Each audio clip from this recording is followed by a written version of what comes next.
This is the Rebel HR Podcast, the podcast about all things innovation in the people space. I'm Kyle Rode. Let's start the show. Welcome back, Rebel HR listeners. Extremely excited for the conversation today. With us, we have Allyn Bailey. She is a talent futurist. She is currently the Executive Director of Hiring Success at Smart Recruiters, and we're going to be talking about all things futurism related to recruiting. Allyn, welcome to the podcast. Hello, I'm excited to be here. Thank you. We are excited to have you with us. We also have Molly Burdess. Molly, thanks as always for joining us today. Of course. All right. So one of the first things that I want to talk about a little bit is what got you interested in being a talent futurist and ultimately working for your current organization, Smart Recruiters.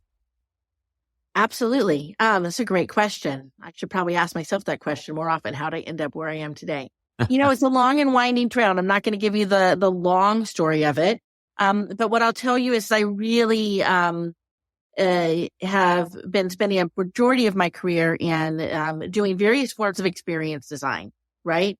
Fundamentally taking my background and understanding in psychology and how people make decisions, combining it with some work early on in my career, understanding marketing and kind of how we drive marketing decision making, and connected all that together and became really passionate about this idea of how do people relate to work, and in particular, how do people find the work that connects to them in the most relevant ways that they're most excited about, right, and they're most passionate about. And I know that in today's world, sometimes that feels a little Pollyannish to think about the idea of connecting people to jobs, not just because they need a paycheck, but because they find some value in it for them. It builds them as a person. It connects them to the world in really unique ways. But for me, that's what drives me, and that's why I work where I work now. Previous to this, I worked for a multinational driving TA strategy, and that was actually my first realm, that 10 years actually focusing just on talent acquisition and in the talent acquisition space. Previous to that, I spent a lot of time in employee experience and kind of connecting the dots on that part of the talent cycle. Throughout all of that, I have been deeply interested in the connection between technology and how we work, and how that connects to the story of us as, worker bees or workers in the engine. How does that connect to the technologies that are available to us and how we operate with them? So that's was not supposed to be my long-winded story, but that's how I got here. And it's inherently, it's all about the fact that I, don't do anything that I intended or trained to do. I have evolved everything day to day. I learned something new, and I'm inherently just very curious. And I think that's probably how I ended up doing what I do. I love it. And I think, if you are somebody who's interested in the study of human behavior, talent acquisition is a great place to work. Right. It's just a great space to be in. Right. It's like, it's a hotbed of all the things that, theoretically we think are happening from a human behavior perspective. You can look and you can see it in a very short period of time, all the core elements in play. So it's a fabulous place to play around with how people connect. Absolutely. Absolutely. And sometimes I feel like the more time I spend in the talent acquisition space, or the longer that I'm in my career, I realize the less I know about human behavior. Right. That's exactly it. Right. Or sometimes you realize, oh, I knew that was going to happen, but I forgot. Right. Oh yeah. I hired a person just like that 5 years ago. Yeah. Whoops.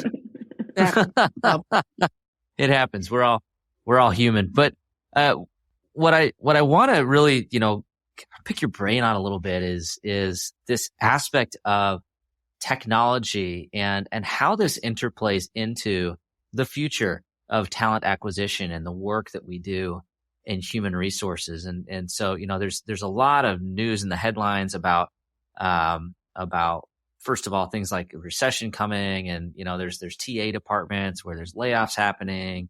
And now we've got this new kind of this wave of generative AI, which could be, in my opinion, a little bit of a game changer from where we've been in the past. So as you look at this whole picture in your space, how do you see the future of work looking as it relates to the structure of how we acquire talent within our organizations? Yeah, I think you started to go down a really important path that you started to lay this out. It is, we are at a point in time when there is an intersection of multiple things happening at the same time that we don't, I think anybody who tells you they know how that's going to play out is lying, right? Nobody knows. We don't know from moment to moment how this all can play out. What we can do is be really alert to how all these things are impacting each other, and how that's in turn impacting human behavior, right? Which is connected to, how people look for jobs, why they look for jobs. So I think the story here actually starts pre-COVID. And I think that this is the story of individual empowerment at work, and how individuals were already starting, even pre-COVID, to question things like, how are decisions getting made? Why am I getting paid this amount? What is my value here? And what is my value in my relationship with this company, right? Do I sustain it? Does it make sense to work one place for 50 years, or should I only work there for 10? What does it look like to have a degree or not to have a degree? These were all questions that we were asking, and the downstream implications of that in the TA space pre-COVID were questions like, should we start having degree requirements? Should we start getting rid of those? How do we start to apply assessments so that we're not looking just at skills, but we're also starting to do psychometric assessments? These things were starting to happen, right? We're starting to see innovators starting to work in that space. COVID happened. And the implication of that was we learned a couple of things. One, we learned that our ability to change our work processes were more adaptable than we ever thought they were, right? We literally, the entire world changed the way in which it worked and the way and the expectations it set for itself in a 48-hour period, right? And everybody, listen, I don't know how many of you, I myself had spent years banging my head against the wall, listening to people tell me that change takes a long time. It's like, well, yeah, it does sometimes, and sometimes it doesn't. It all depends, right? Yeah. So we learned a couple of things. We learned that people were already examining what their relationship to work was. We now learned that people are much more adaptable to change than we realized, and that the change in how they operate and think about work could happen at a much quicker pace, right? So people were playing with the idea of remote work, hybrid work before COVID happened. Suddenly, all the mythological barriers around why you couldn't do it went away. And now people started to realize, oh, maybe I like this. Maybe this operates differently. Companies now had to start thinking about when it's time to go back. Do we retrofit back to our old way of working, or will people even be able to do that? Or will we have to move forward to a new way? So, and I start here by saying the first issue that we're dealing with is individuals' relationship with work and their expectation of what work is to them, how they work, where they work, and when they work has fundamentally shifted. It's been a shift a long time in the making, right? But now we've had a kind of a crisis or a pressure point that has sparked a faster change in this space. Now we combine that with companies from a financial perspective who are now looking at talent and are back in their cycle of realizing that they have to, one, they need talent that has skills that will evolve over time versus talent that is stagnant in very specific jobs or roles, right? I think it's impossible to say today, particularly in the knowledge worker space, that you can walk into a role today and expect that your job description isn't going to adjust or redefine within the next 6 to 18 months of that job, right? Because that's just a constant. And that's a new wave of pace of change within the business. And the business leaders are looking at it saying, I'm less concerned about a job title somebody's had, but the skills that they're bringing to me and their ability to look forward and say, what skills do I need in the future? So that changes the dynamic of workforce planning. It changes the dynamic of how we assess talent. It changes how we think about learning and development. So it kind of fundamentally shifts the relationship of what the company needs. So employees or talent has shifted what they want from their relationship. and companies have shifted what they want from the relationship. But none of us are talking to each other about that yet, by the way. We're all just kind of skirting around each other, pretending that nothing has changed, right? And then you add the third core element, right, which is technology and the advances of technology to allow us to approach problems that we've had or situations that we've had for a long time, plus new ones that are now emerging, and be able to solve them in different ways than we've done before. The fundamental shift for generative AI, from my perspective, is monumental, not just in the talent space, but across the working world. I think we clearly need to understand the difference here. For those of you who are tech junkies like I am, it took me a while to catch on and realize that generative AI isn't just like a new cool buzzword, but there is a fundamental difference in how it operates.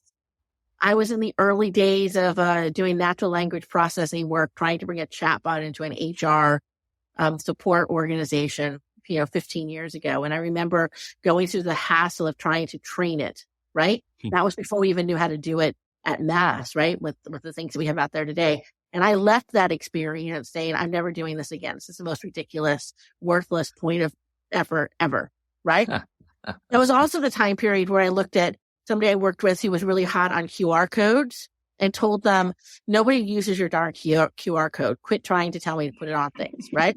So what do we know today? We know I was wrong in both cases, right? Today, even before generative AI, natural language processing and trainable AI, machine learning based AI systems and algorithms have become really predominant across the industry. We see them all over the place, and everything from how we source to how we screen to how we communicate with candidates. So that's already in place. We also know things like triggers or the ability to pull up old technologies like QR codes and et cetera that we thought maybe weren't really viable became really viable when the environment changed, right? And people suddenly didn't want to hand out menus and suddenly we're using QR codes, right?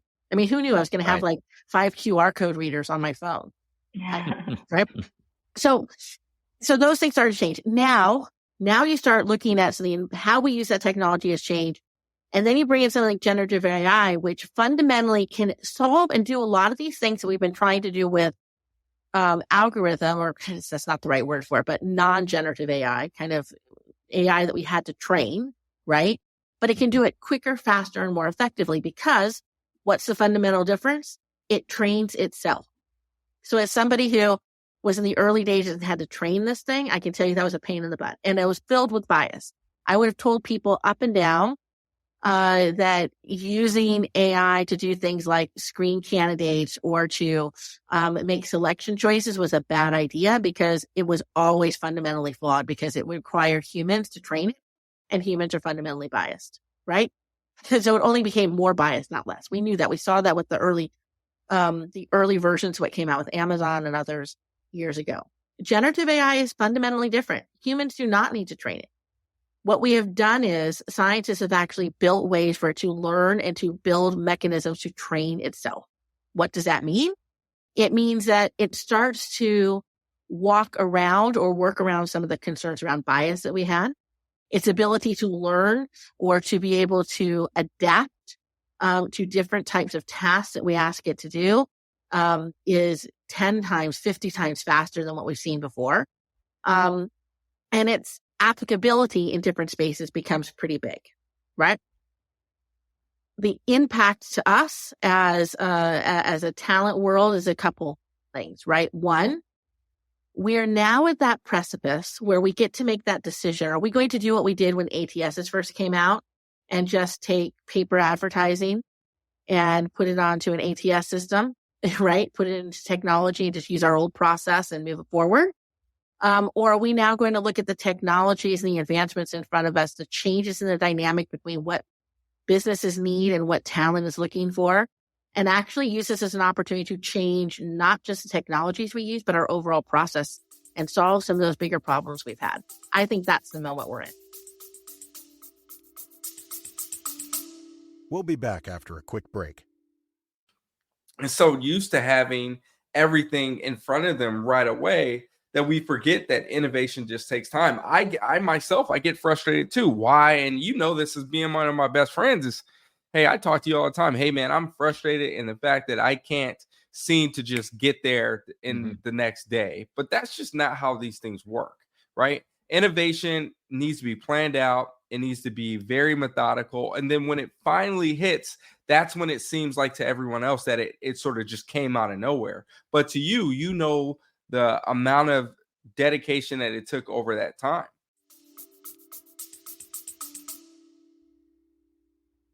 Yeah, absolutely. I think it's fascinating. And for somebody like me, so, I don't claim to be a tech guru by any means, but it's fascinating to think about this being different because you don't have to train it. And I remember those chat bots, and it's just like, no, that's not what I asked. No, that's not, no, Right. don't do this. No, it's this. No, it's this document, not that. No, that's the wrong policy. And, I've been playing around with some of this generative AI and some of the things that it pulls out. It's like, oh yeah, I didn't even think about that. Yeah, that makes perfect sense. How does this change the context of the question that I was asking or the article that I was thinking about? It's pretty fascinating. I'm curious to understand, because that has always been the argument about AI and recruiting is the bias issue, right? Because people train AI and Right. we are inherently biased, AI is inherently biased. So as we think about generative AI, is it possible that it's actually, because it's less biased, it's actually better at selection than we are as faulty human beings? I think that's a reasonable hypothesis. I know that, and I say this, right? I'm going to say a couple of things here that are going to make many of my friends in the TA world want to shoot me, right? Please don't. But the first is one, yeah, I think we're at a space now where if done right, the technology is going to be better than us in making choices and decisions. And we're going to have to learn to rely on it differently. So now my questions become things with technology that are different, right? I worked with a brilliant individual, I think Tyler Weeks. He's now running analytics, I think, at Marriott in the TA space. Worked with him for years. And one of the first things that he told me when we were starting to go into the early spaces of using technology to take over the people process in TA was he said, we need metrics and ways in which to measure the effectiveness of technology the same way we measure the impact and effectiveness of people in the process. And I think that to me has stuck with me. And as we start to go into this new era is exactly what we need, right? So now the question becomes, maybe it can make better decisions. We need to actually test that hypothesis. We need to put that out there and not be afraid of it. And not to kind of be ostriches and put our heads in the sand and say, no, people are always better. Maybe they're not, right? Maybe there's better ways for us to be leveraging our humanity than there, right? So let me think about that. The same question comes up from, my friends in the recruitment marketing space who in the content space. I don't know about you, but as I go through LinkedIn and look at people's, comments around ChatGPT, I can tell you right away whether they're a content writer or whether and that's what their job is, or whether they're just an enthusiast, right? The content writers inherently or inevitably will tell you in their posts, listen, you can never sound as human as I can sound. You're right. It can't. But at the end of the day, let's think about it. For most companies and most businesses, they don't have the time, money, or resources to have a human who's writing for them in the first place. I mean, we have had the issue of providing feedback to candidates for like the beginning of time, right? What are we afraid of by now letting generative AI actually go in and summarize interview notes with a couple of guidelines we can frame it with to actually provide relevant feedback to candidates? We're worried it doesn't sound like the human who wrote it. I bet it probably will sound better because we didn't do anything before. More than likely. better than someone stumbling over their words and like trying not to hurt someone's feelings. Right. Yeah. But to me, that's an example of where we have to, as an industry, realize that we need to take our heads out of the sand a little bit and not be afraid that it is going to force us to think differently about what we do, the value of it and how we do it, and to think differently about what our roles now become in helping support that. And there won't be a role for everybody, but there'll be new roles that we didn't know of too. So if we start going there, we can move faster. I'm always for moving faster, which is probably drives people crazy, but yeah. Looking toward the future of talent acquisition, what do you see some of those roles being? So I'm going to give you a couple that are recently just coming to my attention. First off, prompt designers, people who can build appropriate prompts to make these AI engines produce the best results. There's a whole cottage industry being created around this. I had no idea because I've been doing some research to go out there and get services. People provide TA services into our marketplace, and realizing that there are people who have been in the technology and integration space who are now going into this prompt design space. I'm like, okay, that's interesting. That's new. I think that you're going to need more experienced designers. I think people who are able to examine and evaluate the experience and decide what type of experience they're wanting to create and how to measure and test that experience. I think you're going to need more people who are competent at connecting the dots between multiple systems. So those are, your traditional TA ops roles, but let's talk about them in a little bit richer sense, right? Their ability to build data lakes, connect data stories, be able to translate data. The good news is technology allows us to capture a lot of information. The bad news is we still have not been really good at understanding how to tell a story with that information that's meaningful to us. I think those are the sorts of roles that are going to increase. And I think those are the spaces. Thinking about how people now insert themselves in a way to help drive the paths for process design, how to connect the technologies, and how to be able to analyze the output of technology successfully to understand what to do next. Yeah, I think, it's fascinating. It reminds me of, when I was a kid and I was like picking my career day, like job, like, hey, I want to be a police officer or a doctor or whatever. And they're like, and then there's this stat that like, however many % of jobs don't even exist that Right. that will be available when you graduate from college. And like, prompt designer is one of those, like, you write sentences for AI to generate stuff. But you wonder what's fascinating is that it's organically happening. So I have a teenage daughter. She's finishing up her freshman year in high school and trying to decide what courses to take or, what is she interested in and et cetera.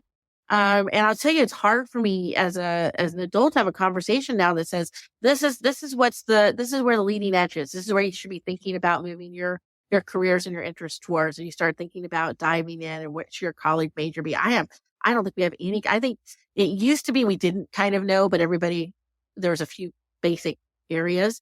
Now I think it's completely evolving. Now I will tell you is she'd probably be an excellent prompt designer. Why? Because she figured out within weeks of ChatGPT that there were a whole bunch of different extensions she could get for her different social media apps. And she has, an entire life based on building prompts and connecting information and stories using these generative AI models, right? I'm like, I have no clue. I have to go to her and ask her how to do it. So that's what's going to happen, right? These things will evolve, the roles will happen, and it will be people like us who kind of turn around and go, could somebody tell me how to do this? Help me. What do I do?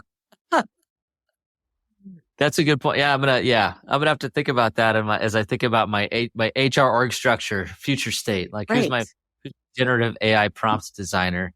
Although I have a few younger people on my team, I think would probably rock that role real quick. But. Right. The problem, like I said, again, probably know how to do it. We just never gave it like a sense of importance, right? Right.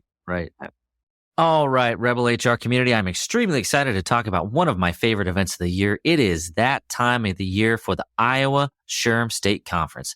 This year's theme is the Great Reset, the future of HR. The event's going to be in Des Moines, Iowa, October 11th through the 13th. I will be there, and I cannot wait to see all of you there. We're going to have a lot of fun as a Rebel HR community. It is a 2.5-day event. It will kick off with a pre-conference workshop with Tina Marie Woolfield entitled Wake Up HR and Get Curious. Sounds familiar, doesn't it, guys? Awesome live keynotes from Josh Evans and Sherry Harley, as well as amazing other speakers I cannot wait to listen to. I can also not wait to network and talk about how HR can change the world for the better and talk to all of you. You'll be able to get all the PDCs that you need, as well as some awesome vendor and sponsor exhibit hall prizes, and most importantly, some live networking opportunities.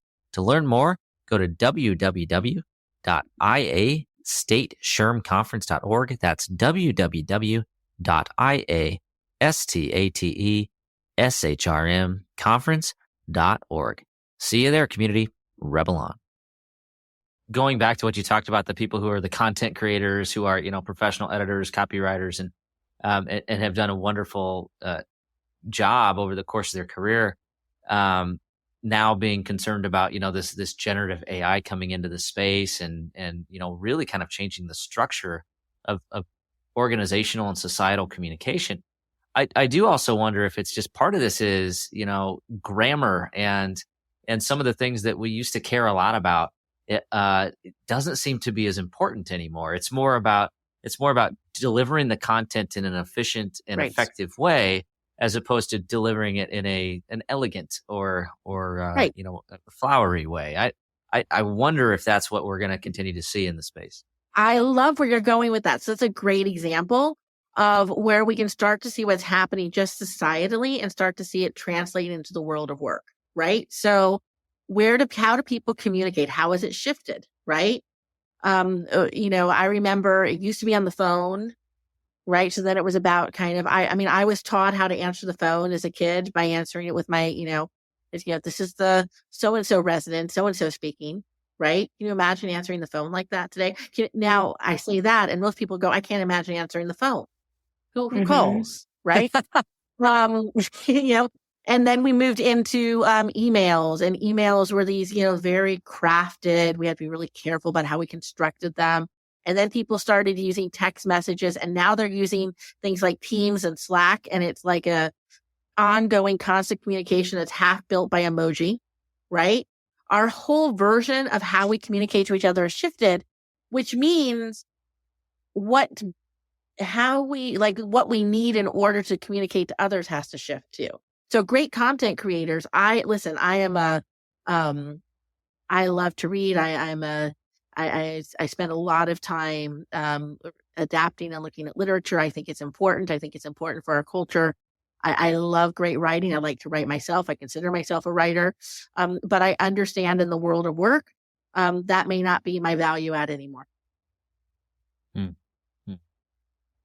Yeah, I think it's powerful to think about it that way. But I do think this is kind of the reality, and specific to the human resources function, we need to be wide open to this, what could be a fairly big change in our department as well, and be aware and embrace it. Because, I think about something as simple as organizational communication. A lot of times corporate communication is owned by the HR person. What small company certainly gets delegated to us quite a bit. Larger companies might have a communications department. But if there's a tool that can help me more elegantly communicate to different audiences and tailor that message more efficiently, then I look at that like, that's a great use case, right? And then I think about my organization is international. If I can take this generative AI and translate it more quickly and more effectively, so that it's in the vernacular of the local group that I'm trying to communicate with, then boy, I just 10x'd my communication capabilities. I checked a really big box that's been a pretty big struggle for me for years, right? Right. And the good news is you can do all those things. I know, because I just literally did that. In an attempt to launch something, we're a small and scrappy team, was launching a new program. And I realized that none of the communications had been written or crafted about it. And I was like, I do not have time for this. I have to answer, work emails. I got to deal with what's going on Slack, et cetera, but I got to get this communication out. And so that was actually part of what prompted me to get into the Chat GPT thing. I was like, oh, fine. I'll open it up, right? It's not going to be any different than anything else. And I literally within moments realized, oh my God, I can do all the things you just said. Save me time, effort, focus, and create something that's better, more predictive, and more valuable to my end user. It's like, oh, okay, awesome. Off we go, right? And I think that's for all of us, that moment where we all have to kind of go, okay, what problem does it start to solve for us that's very specific to a thing we need? And then we start to see what it can do for others, and we start to feel more comfortable going out and leveraging it. You guys have a lot more knowledge and expertise than I do. And I'm assuming there's going to be other HR professionals out there like me. So for us who don't have all this insight, what should our takeaways be? What do we do with this information? And where do we go from here? So I think the very first thing I would tell people to do is realize that there is a distinct difference between generative AI and AI that we've kind of used in the past, and go in. It won't take you very long. I know I speak like I'm a technologist. I'm not. I couldn't code a thing to save my life. But what I can do is I can go do a quick Google search. You can too. And find a couple things and just read one or two things to start to understand the distinct difference, and then let it sit with you so you can start to think about what that means to your process. I think the other thing I would tell people to do is, or the takeaway I would have is, you have to look outside of your immediate processes, role, job, in order to understand what you can be doing next or what you should be focused on next. You have to start expanding your view so that you're looking at what's happening in the economy, what's happening in, how people are relating to communication, how people are relating to their consumer interactions. You start to see changes in how websites are designed. You don't have to, I'm not telling people that you have to be really focused and have a notebook where you're taking notes on all these things, but you should be putting some time aside in your mind to look outside of your day to day, see what's happening in the world, and ask yourself the question, how could that impact what I do today? Or what do I see coming based on what I just saw happen with the Amazon site, right? Yeah, I think that's great advice. I mean, for us that want to, needs to lead our organizations, we have to have that information. So perfect advice. Thank you. Well, I think the reality is if you don't take some time to educate yourself, somebody else in your organization is. I guarantee you some of your employees are already using this stuff, whether you realize it or not. There's an interesting kind of, I think, a little bit of an ethical debate that's probably going to occur within our organizations and our industries. But then at the end of the day, as people professionals, we need to be wide awake to the fact that the landscape is shifting as it relates to talent. And if there's a tool that could either replace us or empower us to be more effective, efficient, then we need to be at the forefront of this, because for me, the difference between AI and generative AI is distinct. And I actually think the HR professionals that figure out, okay, how do I leverage this tool effectively and get out in front of this are going to be significantly more successful than those who are afraid of it and just say, oh, this sounds like another passing fad. I don't know how this works. I think this is bigger, much bigger than that. I agree with you 150%, 100%. As long as I'm getting questions, and this happens frequently, professional HR organizations, every once in a while ping me for questions. When the questions are still, should I be concerned if somebody is using ChatGPT to work on their resume? Or should I be concerned if somebody is using ChatGPT to respond to an assessment question, right? Or at school, they're asking questions about whether they can use it to do reports. My answer is, if that's what you're worried about, you're missing the point, because you can put all the rules you want into place. People are going to do that. So just let that go. Let your control and, over-processed mind, let that piece go. And now instead think about, what does this mean to how people think about how they do work, right? Absolutely. So here's a little fun thought exercise for you. So I just went into ChatGPT and I said, write a resume objective for Kyle David Rode, HR professional. Here's the objective. This literally took me 2 seconds as you were responding. Yeah.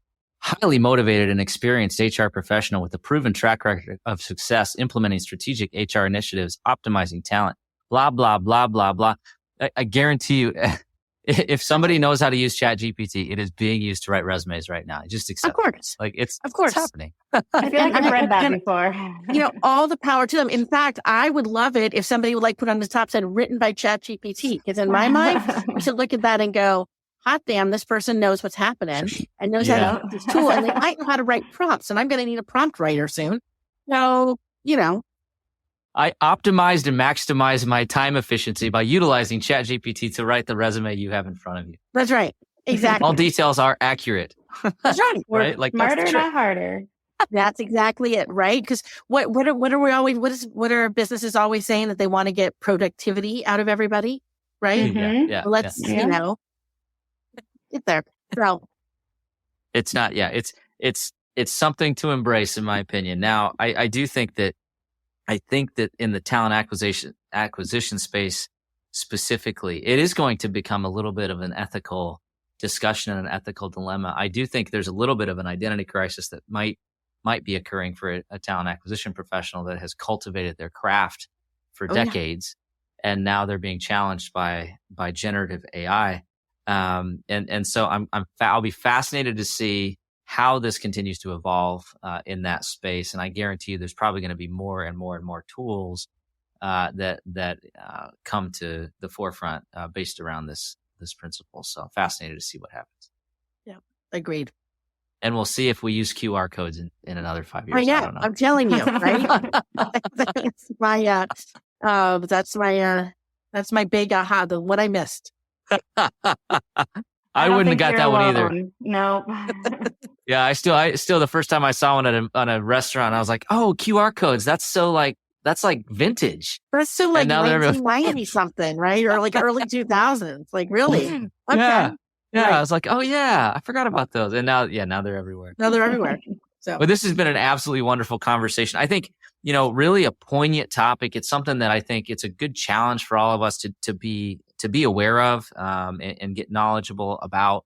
And so really appreciate you enlightening our listeners. I want to shift gears and I want to get into the Rebel HR flash round. Are you ready? I'm ready. All right, here we go. Question number 1. Where does HR need to rebel? Where does HR need to rebel? In our metrics. We need to stop using the same old transactional metrics and start getting into the business of connecting our value to business value. Cost per hire, time to fill are not business metrics. Those are transactional capacity metrics, which tell us nothing about the value we provide to the company that we're working with. So what is one metric you would recommend? I would recommend, I'll give you a couple, right? So instead of time to fill, I think velocity is an important one. Velocity means I'm not worried about what is my average time to fill. I want to know when a role needs to be filled and was I able to meet the deadline to hit that role? And it can have a variety of different deadlines, right? So velocity allows me to take that same component, but connect it to the business value, which is having people in seats when you need them to accomplish the work. So that's one. We'll give you that one. Perfect. All right. Question number 2. Who should we be listening to? So I've got a million on my list. But I'm going to give you 3 voices that I listen to. One that's in the HR space and 2 that are not or not necessarily. So from the HR space, I will tell you, if you haven't yet, you need to listen to Torrin Ellis. You need to hear what he's talking about in the DE&I space. It is an honest, empowering, and really impactful voice. And I think as we think about, we're talking about technology here, but it's also about how we relate to who we are at work. And there's a lot happening in that space. And he has some interesting voices. The other 2 I'll give you actually come maybe more from the experience design space. The first is Brian Solis, Solis. Who is at Salesforce now, but he's been a tech futurist for a long time. He's really driven a lot of work around building experience journeys and understanding the impact of technology to those experience journeys. Really fresh stuff he constantly has there. And then like my new favorite to troll on LinkedIn and everywhere else is Heather McGowan. She is a keynote speaker, speaks a lot on the future of work, a lot on human capital, really about the new paradigm of work. And I think she's got some really cool stuff. So in my mind, those are my top 3 at the moment. Love it. Love it. Perfect. Last question. How can our listeners connect with you and learn more? Oh, absolutely. Great. Well, you can connect with me on LinkedIn, Allyn Bailey, Allyn Bailey. I would tell you to connect with me on Twitter, but I'm not using. I've been really bad on that lately. So just connect with me on LinkedIn. That's probably the best place to get a hold of me. And then if you want to reach me directly, you're welcome to email me. I am a.bailey@smartrecruiters.com. And I love to chat with people. Perfect. And we will have all that information in the show notes. Thank you so much for spending some time with us today and enlightening us and educating us on some of the things that might be coming in the near future in some areas that we need to be focused on in human resources. Thank you so much. Thank you very much. It was great. All right. That does it for the Rebel HR podcast. Big thank you to our guests. Follow us on Facebook at Rebel HR Podcast, Twitter at Rebel HR Guy, or see our website at rebelhumanresources.com. The views and opinions expressed by Rebel HR Podcast are those of the authors and do not necessarily reflect the official policy or position of any of the organizations that we represent. No animals were harmed during the filming of this podcast. Baby.